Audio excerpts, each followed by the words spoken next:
ერეკლე მეფე და ინგილო ქალი.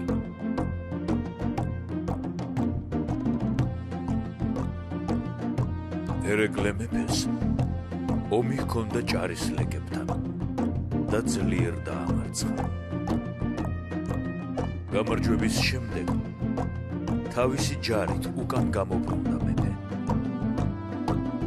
50 წლის ვაჟკაცი შვენიერს ბედაურზე იჯდა და წინ მოუძღოდა ჯარსა. ჯარი გრძლად და ლამაზად დამწკრივებული ფეხდაფეხ მისდევდა მეფესა. გზა საინგილოზე მიდიოდა. ერეკლე შემოვიდა ერთ ზგანიერ სორღობეში, რომლის აქეთ-იქით ჩამწკრივებული იყო დიდრონი ვენახები და ბაღები, სავსე დამკვრახული და დაბრაწული ხილითა. უცებ მეფეს თავზე ვიღაცამ გადმოაყარა მთელი მღუჯა ქლიავი. გაოცებულმა მეფემ თავისი ბედაური შეაყენა. გაჩერდა ჯარიცა. მიიხედ-მოიხედეს და იქვე ვენახის ღობესთან დაინახეს ვეებერთელა ქლიავის ხეზე 12 წლის ინგილო გოგონა, რომელსაც ქლიავი ესროლა მეფისთვის. მხლებელნი მეფისა წამსვე ჩამოიჭრნენ ცხენებიდან, აცვიდნენ ღობეზე და შეხვირეს პატარა ქალსა. შებრიყვო, შესაძაგელო, ეს რა ჰქენი? მეფე ერეკლეს თავზე ქლიავის გადმოყრა როგორ გაბედე? ჩამოეხლავ ხიდან და ბოდიში მოითხოვე მეფის წინაშე, თორემ შავი დღე დაგადგება. რაო? მეფე ერეკლეო? განცვიფრებით ჩამოძახა ზემოდან გოგონა. რას ამბობთ? ეგ რომ ჩვენი სახელოვანი მეფე ერეკლე იყოს, განა სპარსულ ქუდს თავზე დაიხურავდა? არა, ეგ ტყუილია. მე ქლიავი თავზე გადმოვაყარე სპარსელს, ჩვენს მოსისხლე მტერსა და არა მეფე ერეკლეს, რომელიც ყველა ქართველს ღმერთივით გვიყვარს და თქვენ სულ ტყუილად მემუქრებით.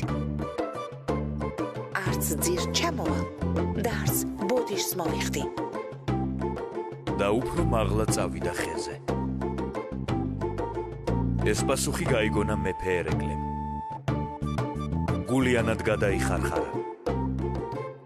მოიხადა სპარსული ქუდი, რომლის დარებას დაეჩვია ყმაწვილობაში სპარსეთში ყოფნის დროსა. დაანახვა თავისი მშვენივრად მოყვანილი ქართული თავი და შესძახა პატარა ქალსა. ოჩაღ ქალო, სრულიად მართალი ხარ. სპარსული ქუდი სწორედ რომ არ უნდა მეხუროს მე. ქართველი მეფე გარეგნობითაც, ტანისამოსითაც ქართველი უნდა იყოს. კარგი, ჩინებული დარიგება მომეცი შენ, მაგ ქლიავის სროლითა. ბარაქალა შენს ქართველ ქალობასა. ამასთან ერეკლემ იკრა ჯიბეზე ხელი. ამოიღო მთელი მღუჯა თეთრი ფული. მისცა თავის მხლებელს და უბრძანა. საჩუქრად მიეცით ეს, მაგ სამაგალითო ქართველ გოგუცუნასო. გოგო ახლა კი მიხვდა თავის შეცდომას და შეწუხდა ძლიერ. საჩუქარი შორს დაიჭირა. ცივს უარზე დადგა. მაგრამ მხლებელმა უთხრა მოსარბილებლად. განა მეორედაც გინდა აწყენინო მეფესა. მეფის წყალობაზე უარის თქმა ვის გაუგონია? თუ გსურს შენი შეცდომა გაასწორო და ერეკლე მეფეს აამო, ეს ფული მიიღე საჩუქრადა. მაშინ კი გოგონა დაეთანხმა. ზემოდან ქვემოტოთზე ჩამოვიდა. მოსწვდა ძირსა. გამოართვა ფული და ჯიბეში ჩაიჩხრიალა. მერე შურდულივით ავარდა ქლიავის კენწეროზე. კარგად გამოჩნდა. გასორდა ტოტზე. მეფეს დაბლა დაუკრა თავი და წკრია ლახმით გადმოსძახა. მეფე ერეკლეს გაუმარჯოს. ქართველ ქალსაც გაუმარჯოს. შესძახა მამობრივი ხმით მეფე ერეკლემ. დასძრა თავისი ბედაური და ჯერ კიდევ თავმოხდილი გაუძღვა ჯარსა.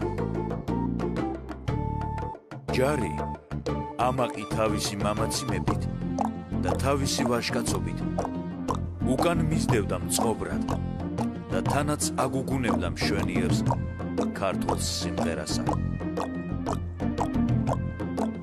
ქართველი ხალი კი იდგა ამართული ქლიავის კენწეროზე. თვალს არ აშორებდა მიმავალს მეფესა და მის ჯარსა და შეწყდებოდა თუ არა სიმღერა. ჰაერში გაისმოდა მისი ზარივით ხმა. მეფე ერეკლეს გაუმარჯოს. ქართველ ჯარს გაუმარჯოს. ამ სახით იდგა ქართველი ხალი დიდხანს და გრძნობდა იმისთანა სიხარულს, იმისთანა ნეტარებას, რომელიც წინათ სიზმრადაც არ მოსჩვენებია. ქალს უზომოდ ახარებდა ნახვა სანატრელის მეფისა. მასთან საუბარი, მისი მამობრივი ქება, მისი მეფური საჩუქარი. ქალის სიხარულით დამთვრალი ჩამოვიდა ხიდან მხოლოდ მაშინ, როდესაც შორეულმა ნისლმა დაფარა მეფეცა და მისი ჯარიცა. ის სიყვარულით შესცქეროდა ხან იმ ადგილს, სადაც მეფე ერეკლე ედგა და ელაპარაკებოდა და ხან ქლიავის ხესა, რომელთანაც იმ დღიდან შეერთდა. შეხორცდა მის გონებაში ბედნიერი წამი, უტკბილესი შემთხვევა. ერთი საათის წინათ უბრალო ხეხილი ახლა ამ პატარა ქალის თვალში გადაიქცა გულითად მეგობრად, ძვირფას მოკეთებ, თითქმის კეთილს სულიერად. გადაიქცა სამუდამოდ, საუკუნოდ. ბოლოს გოგონა გამოფხიზლდა ჭარბი სიხარულისაგან. მოაგონდა თავისი დედმამა და მოჰკურცხლა შინისაკენ, რათა ეხარებინა მათთვის თავისი საარაგო ბედნიერება.